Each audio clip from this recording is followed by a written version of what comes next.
Welcome to Ask Dr. Dallas YouTube series, and we are putting together our Super Bowl any time of the year fabulous pizza. We've already marinated some mushrooms and some eggplant. Both of them are going to make it taste like it has like meat and bacon on your pizza. But now we're bringing it together. So we have to get the paste together. Now the secret to the paste is that you're going to add these ingredients. First of all, again, we have color. We always do color. We have red onions, we have red cherry tomatoes, red sun-dried tomatoes that have been pre-soaked because we're getting ready to use our blender, and you do not want to tear your blender up by using dried sun-dried tomatoes. And sun-dried means just that it's been dried. We want to bring life back to everything. So we have sun-dried tomatoes that have been soaked. We have Himalayan pink sea salt. We have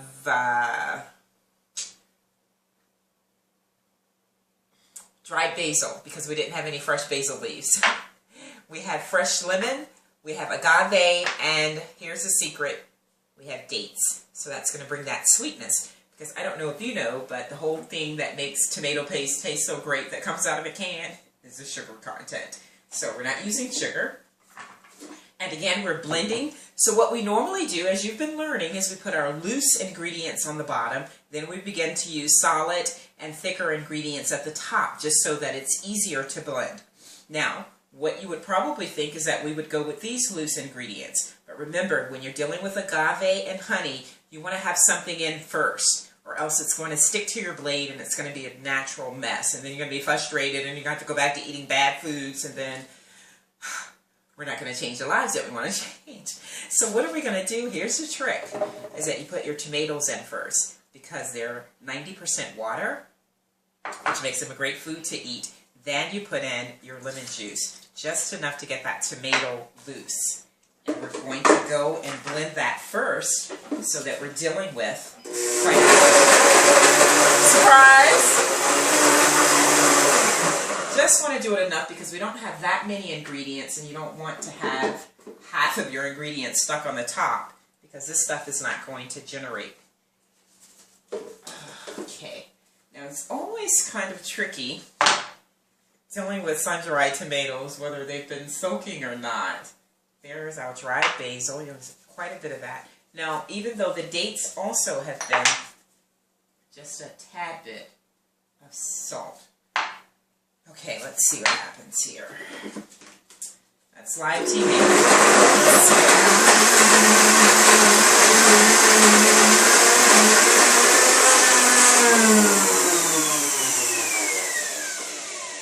Now that's a good mixture, but I can tell that we're going to run into some problems, because what we're going to do is we're going to put onion in. And a lot of times what I'll do is I'll use the soaking water from the dates or the sun-dried tomatoes. And since I probably tossed that earlier, we'll just put that in. We'll throw in the remaining sun-dried tomatoes, give it another whirl, just to get it loose again.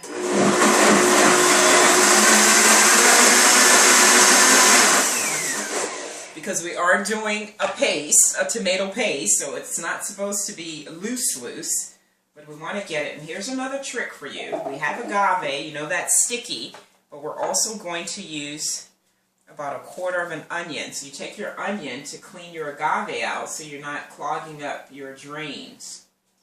I just love listening to Dallas. Yeah, that's because I had great teachers in my life. My mom actually has a degree in home economics. My mother has a bachelor's degree in home economics. You go, Mrs. Dallas. So she taught me quite a bit.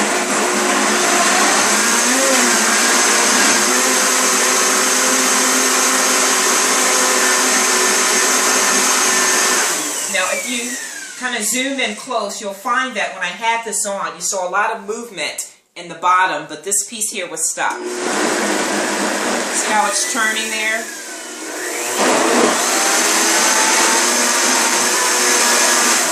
And it's a little longer in turning on the top. You can do one of two things. You just stir it up to get some of the thicker ingredients from the top that haven't had an opportunity to combine yet.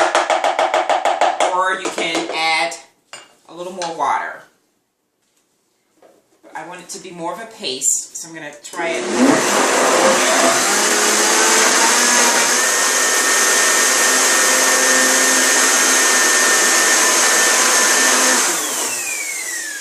love my Blendtec. It's the technology of blending.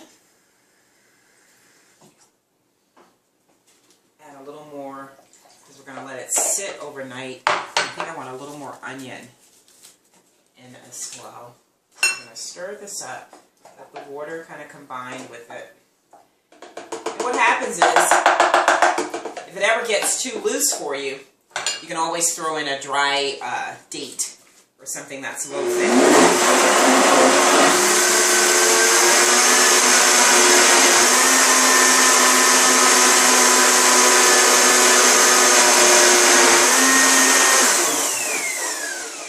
You don't want to overdo it on the blending. Let's just see here. It's pretty good because, like I said, it's going to sit overnight. Thing is you want to taste it. That's very basil-y.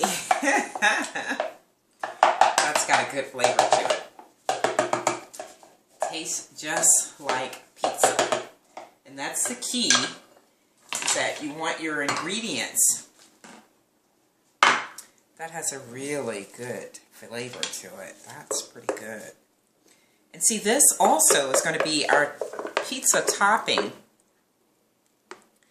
You want it to be just enough where it slides on because our cheese sauce, vegan, dairy-free cheese sauce, our mac cream is what we call it, is going to be very thick. So we want the tomato paste to be just have a little bit of looseness to it. Now, as we're talking about Super Bowl parties, talking about any type of party, the big thing is chilies and chili cheese dogs and things like that. You could very well use this as a dipping sauce. Once again, we have our flaxseed crackers. We have our pizza crust. We have our flaxseed crackers. We're going to take the flaxseed crackers and then we're going to slice them after they're done dehydrating. That could easily be used as a dipping instrument for our dipping sauce. So the possibilities are endless in terms of what you can do once you begin to just kind of get your hands into it and start manipulating around. But that's a wonderful tomato paste, and it's a tomato paste, so you can use it for pizza or you can use it for a marinade over pasta, spaghetti, which is made out of just stripping through your vegetables. But that sauce is the bomb. It's Italy. It reminds you of Dallas, Italy in a bag. Children come up and say, "Oh, what's Italy in a bag?" And I say, "It reminds you of pizza. Do you like pizza? It tastes just like pizza." And then, you know, some little kid with a smirk on his face will try the popcorn when I'm doing demos. And then they'll look at me and say, "It really does taste like pizza." That's Dallas popcorn. But this is the bomb. Can't wait to finish putting our pizza together. Make sure you check out the other videos so that you know how to put your own raw pizza together. And guess what? We're going to go get a pizza box from Three Brothers and put it all in there so that we have all that going on. Thanks for joining us for Ask Dr. Dallas.